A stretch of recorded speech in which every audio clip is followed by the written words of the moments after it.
السلام علیکم ورحمۃ اللہ وبرکاتہ۔ حضرت جبرائیل علیہ السلام کی حالات پارٹ 7۔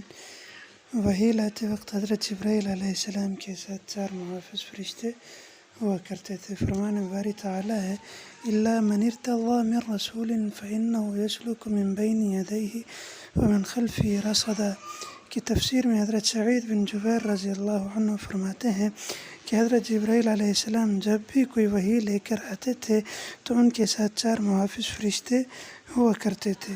ترجمہ آیت مذکورہ ہے، وہ اپنے غیب پر کسی کو مطلع نہیں کرتا مگر اپنے کسی برگزیدہ پیغمبر کو، تو اس وحی لانے والے فرشتے حضرت جبرائیل وغیرہ کے آگے پیچھے محافظ فرشتے بھیج دیتا ہے۔ حضرت جبرائیل علیہ السلام کی امور سخت ہیں۔ حدیث پاک ہے، حضرت ام سلمہ رضی اللہ عنہا سے مروی ہے کہ نبی اکرم صلی اللہ علیہ وآلہ وسلم نے ارشاد فرمایا، ترجمہ: آسمان میں 2 فرشتے ہیں جن میں سے ایک سختی کا معاملہ کرتا ہے اور دوسرا نرمی کا، اور یہ دونوں حق پر ہیں۔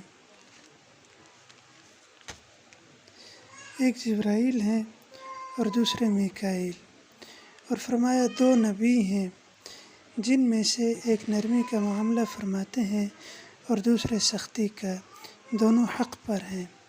پھر آپ صلی اللہ علیہ وسلم نے حضرت ابراہیم اور حضرت نوح علیہ السلام کا ذکر فرمایا، اور پھر فرمایا اور میرے بھی 2 دوست ہیں، ان میں سے ایک نرمی کا معاملہ کرتا ہے اور دوسرا سختی کا، اور یہ دونوں بھی حق پر ہیں۔ پھر آپ صلی اللہ علیہ وآلہ وسلم نے حضرت ابوبکر صدیق اور حضرت عمر فاروق رضی اللہ تعالیٰ عنہم کے بارے میں ارشاد فرمایا۔ السلام علیکم ورحمۃ اللہ۔